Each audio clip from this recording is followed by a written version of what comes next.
Jail in North Carolina. Joining us now, Fox and Friends weekend co-host Charlie Hurt. Charlie, it's always a pleasure to have you on. It's great to see you again. What do you make of Democrats staying seated? They did not stand for victims of families that have victims murdered or injured due to crime. Also, open border crime victims. How is this going to play in the midterms? Yeah, I'm so glad, Liz, you played that clip, because to me, I thought that was the most powerful and probably the most important clip from the night, and one of the most important clips I've ever seen from any State of the Union address. And President Trump is exactly right. And he looked at them and he said, for 4 years, you flung open the border and you allowed criminals to come into this country. You allowed untold millions to come into this country that we don't even know who they are. We haven't even managed to track them all down, so we don't know what sort of nefarious things they may be up to that we have yet to pay a price for. But we do know the price that so many Americans paid for in terms of having to compete with these people for housing, to compete with these people for health care, to compete, and of course, all of it funded by taxpayers.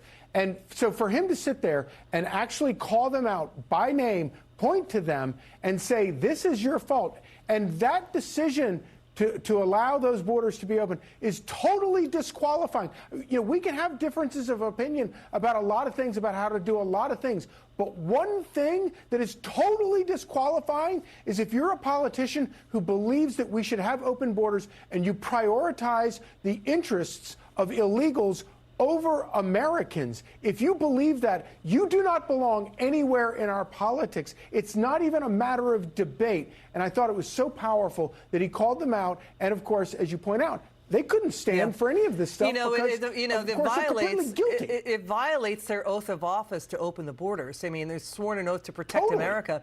You know, Charlie, really, what do you make of the really touching moments honoring Americans' heroes? You know, President Trump awarded the Presidential Medal of Freedom to Team USA hockey goalie Connor Hellebuck, the Medal of Honor to 100-year-old veteran Navy Captain Royce Williams, Chief Warrant Officer Eric Slover, Special Ops helicopter pilot, severely wounded in the capture of Venezuela's communist dictator Maduro, Purple Hearts to National Guards Andrew Wolf, Sarah Wolf, both shot in the head. Sarah passed away. This happened by an Afghan national. But Democrats did not stand up. They didn't stand up also for Petty Officer Scott Ruskin, Coast Guard swimmer, rescue swimmer, awarded the Legion of Merit. Why can't Democrats stand up for these heroes? Well, I think that, you kind of answer that question by why do they want open borders? I think it's because their priorities are so, bonkers that they can't even support something that is so purely American. That moment when he brings out the hockey team through the press gallery was one of the most thrilling things I've ever seen at a State of the Union address. Obviously, that moment with Eric Slover standing there, the pilot, the helicopter pilot, wincing through pain as he stood there next to his wife. He had his legs. His legs were injured. He stood up. Democrats couldn't stand up for. Democrats couldn't stand up for him. Yeah.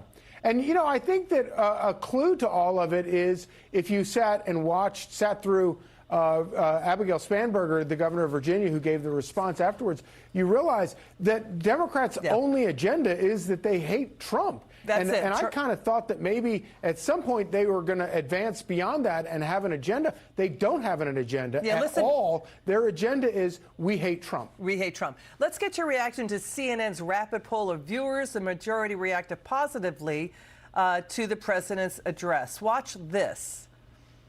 But among speech watchers tonight, 64% say his policies will move the U.S. in the right direction. And look at the growth President Trump made over the speech. So pre-speech, it was 54% of speech watchers said his policies will move the U.S. in the right direction. After the speech, that number goes up 10 percentage points. So Donald Trump made some progress with people watching the speech from their pre-speech expectations to what they saw in the speech itself. Roughly 2/3 have walked away from his speeches thinking he's going to move it in the right direction. So a lot of red meat for the base. 64%.